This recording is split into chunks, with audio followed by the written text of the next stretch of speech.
말의 문제에 있어서 어떻게 선순환을 이루게 하는지 이런 것들을 보게 되겠습니다.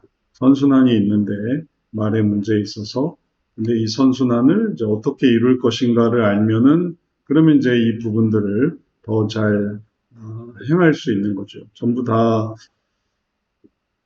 우리가 생각할 수 있는 모든 변화들이 전부 이런 이 역동성에서의 이 선순환으로 들어가는 거니까 여기에 처음에 우리가 얘기했던 이 대화 분야에 있어서 어떻게 하면 이 대화를 선순환적으로 할 수 있을까? 이제 이걸 생각하는 거예요.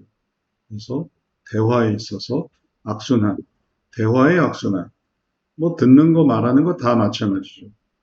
그리고 여기까지가 악순환이고, 그리고 이 악순환을 선순환으로 바꾸려고 하니까 선순환. 그래서 이런 변화를 이루도록 하기 위해서 우리가 알아야 될 것들을 생각하는 거고, 그리고 이런 변화를 이룬다는 거는 뇌 문제에 있어서도 어떻게 하면 말에 있어서 단순히 구피질적으로 말하지 않고 어떻게 하면은 심피질적으로 말할까 이런 거예요. 결국은 다 이 표현상의 문제인데 대화 문제에 대해서 고민하는 경우를 생각해 보면 어떻게 하면 내가 더 구피질적으로 말할까 이런 걸 고민을 하시더라고요. 아이러니하게도. 좋은 거는 어떻게 하면 내가 심피질적으로 말할까 이런 걸 생각해야 되는데 어떻게 하면 내가 구피질적으로 말할까 심피질적으로 말하고 있었음에도 이게 문제라고 생각하는 거예요. 구피질적으로. 구피질적으로 말한다는 건 뭐냐면은 아주 세게 말한다든지 아니면은 강하게 말한다든지 한마디 말로 눌러주려고 한다든지 그러면은 그거 되게 구피질적으로 말하는 건데 그런 것들을 뭔가 배우려고 하세요. 공격적으로. 한마디 말로 탁 이겨서 내가 기분이 좋게. 그러면 그 전에 말하고 있던 것에 대한 그런 안타까움을 이렇게 풀려고 하니까 그러니까 이제 이게 안 좋아지겠죠. 우리의 모습은 이렇게 올라가는 거고. 그러면 그런 상태가 이 구체질적으로 말하는 상태가 이전에 말했던 것보다 더 좋게 보이는 이유는 아마 이제 요 자극 때문에, 구피질적인 자극 때문에.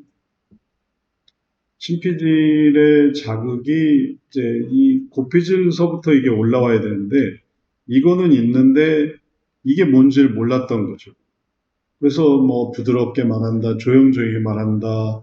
근데 그걸 말하는 거는 심피질적으로 말하고 있었는데 그게 고피질에서의 의미를 가지고 있게 하지 않으니까 여기서 고피질적으로 내려오려고 하는 게 그게 더 좋아 보이는. 그러면은 더 내가 높아져 보이고 상대를 더 압도하고 또 내가 원하는 대로 딱 할 수 있게 되는 그런 식으로 생각하니까 오히려 더 퇴보하는 거죠. 그렇게 되지 않도록 우리는 이렇게 된 부분에 실질적으로 말하고 있는데 그렇게 말하는 게 의미가 없었다면 그 퀴즈를 생각하게 하는 그러면 이제 보완이 되는 거죠. 이걸 다 없애버려야 됩니다. 이게 아니라 이걸 보완해서 고피질에서 의미하는 바가 이런 겁니다.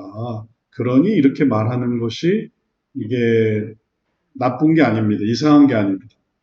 어서 오세요. 네. 자, 이런 의미를 이제 잘 이해해야 되겠어요. 그래서 내 기분에 맞춰서 내 기분이나 혹은 내 성향에 맞춰서 말하는 게 아니라 이제 그 전에 기존의 대화에 문제가 있었다면 그거를 그 속에 있는 하나님의 뜻이 뭔지를 깨닫는 거죠. 그래서 이걸 이렇게 하는 거다. 그러면은 굳이 내 기분을 악화시키면서 그래서 이렇게 퇴보하는 말에 있어서 퇴보하는 단계의 말이 아닌 더 더 의미 있게 더 성장하면서 이런 것들을 잘 해나갈 수가 있겠어요. 기존 대화의 의미를 더 풍성하게 하는 거죠. 오늘 우리가 보려고 하는 부분도 그냥 배우면 된다 이렇게 생각하시면 이게 나중에 남는 게 없어요. 그러니까 뭐가 이렇게 연결이 돼야 이걸 배우는 게 의미가 있지. 그러지 않고 그냥 휙 달려버리면 이게 어디서 이런 게 오는지 이해가 안 가요. 그러니까 우리가 그 길을 잘 찾는 거와 길을 잘 못 찾는 거의 그런 의식의 차이가 어떻게 틀리냐 하면 길을 잘 찾는 사람은 기준점이 있어요. 기준점으로 뭐 밑으로 간다, 위로 간다, 기준이 되는 지역이 있는 거예요. 그래서 그 기준에 의해서 이렇게 가면은 이게 연결이 되는 거죠.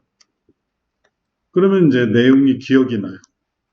계속 그걸 이제 생각하게 하려고 하는 기준이 있어요.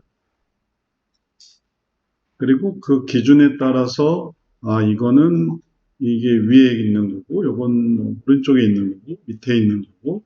그러니까 연결고리를 만들어가는 거죠. 그러면은 이 위에 있는 내용은 뭐고, 또 오른쪽에 있는 내용은 뭐고, 또 이쪽에 있는 내용은 뭐고, 이쪽에 있는 내용은 뭐다. 그러면은 이게 기반해서 이렇게 되는데, 기준이 없다고 한번 생각해 보세요. 그러면 내용이 제각각이라 이 내용이 연결이 안 돼요. 구슬이 서말이라도 꿰어야 보배란 말이 있잖아요. 그런 것처럼 이게 연결이 돼야 의미가 있고 연결이 안 되면은 나중에는 이게 다 파편화되고 분산되고 그렇게 되지 않도록 이거를 잘 기준을 잘 만들어서 이 기준에 따라서 하려고 할 때 우리 기준은 뭐냐면은 이 원인 이해 2장에서 말의 기준을 세우는 것이 뭐에 관한 거냐면은 이 고피질에 관한 이런 부분, 우리에게 있어서 이런 기준이 있다. 그런 기준에 미치지 못하는 것이 이제 고피질이고 그런 기준에 맞는 것이 이제 은혜에 관한 내용이다. 이걸 생각하는.